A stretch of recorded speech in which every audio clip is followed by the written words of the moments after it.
m'appelle Cynthia, j'ai 30 ans. Je connais plusieurs types de douleurs. Ça a été très centralisé sur les douleurs abdominales au départ. Je suis atteinte de la maladie de Crohn depuis 10 ans maintenant. Ça fait 6 ans que j'ai un syndrome du grêle court suite à plusieurs interventions et un syndrome de Gilbert qui a été découvert un petit peu de manière fortuite. Et je refréquente la douleur depuis peu, la douleur chronique plus intense avec la spondylarthrite qui touche particulièrement, pour ma part, les mains, les pieds et un petit peu le dos, mais pour l'instant, c'est pas le dos qui m'handicape le plus.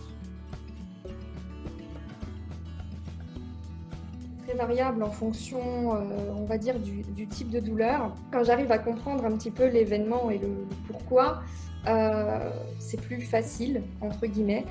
Après, au niveau intensité, peut-être que là, les femmes pourront me comprendre, les hommes peut-être un peu moins, mais ça donne une idée. Je dis souvent que j'ai préféré largement accoucher, alors que j'ai eu un accouchement de 27 heures avec un bébé de 4,3 kg. Pour moi, mon accouchement, je n'étais pas à un taux de 10 sur 10.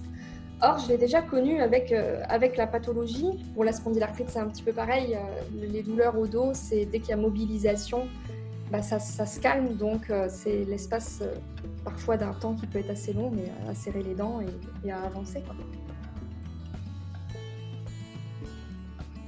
J'ai ce besoin de m'isoler, c'est-à-dire que j'ai tendance à aller dans ma chambre ou s'il fait bon à l'extérieur, voilà, m'allonger.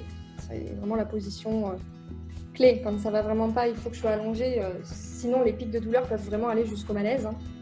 Je travaille beaucoup sur la respiration dans ces moments-là pour essayer de diminuer, surtout au niveau abdominal. J'ai besoin d'être seule, j'ai besoin d'être au calme, mais j'ai besoin d'être occupée pour pas ruminer, on va dire, ce qui se passe. Donc, ça peut être au travers de mon travail, comme ça peut être, encore une fois, discuter avec des gens qui vivent un peu la même chose. Ça peut être aussi bien écouter de la musique. Voilà, la musique a été une grosse thérapie aussi pour moi à plusieurs reprises. Quand j'ai des pics douloureux ou des pics pas bien, j'essaye de rentrer dans une phase de sommeil en passant par l'auto-hypnose, mais en ne tentant pas de ressortir de cette auto-hypnose, mais en me laissant partir dans le sommeil. Parce que j'ai cette impression que dormir est un bon remède, en tout cas pour ma part. J'ai pas eu la phase qu'on entend beaucoup un peu partout où les proches ne comprennent pas ce qui se passe. Ils n'ont jamais été dans la non-croyance de ce que je pouvais dire parce que bon, c'est des maladies invisibles qui ne se voient pas à l'œil nu. Mais ils sont, je vais prendre l'exemple de mes parents, ils sont plutôt angoissés, on va dire, à l'idée de ce qui peut se passer.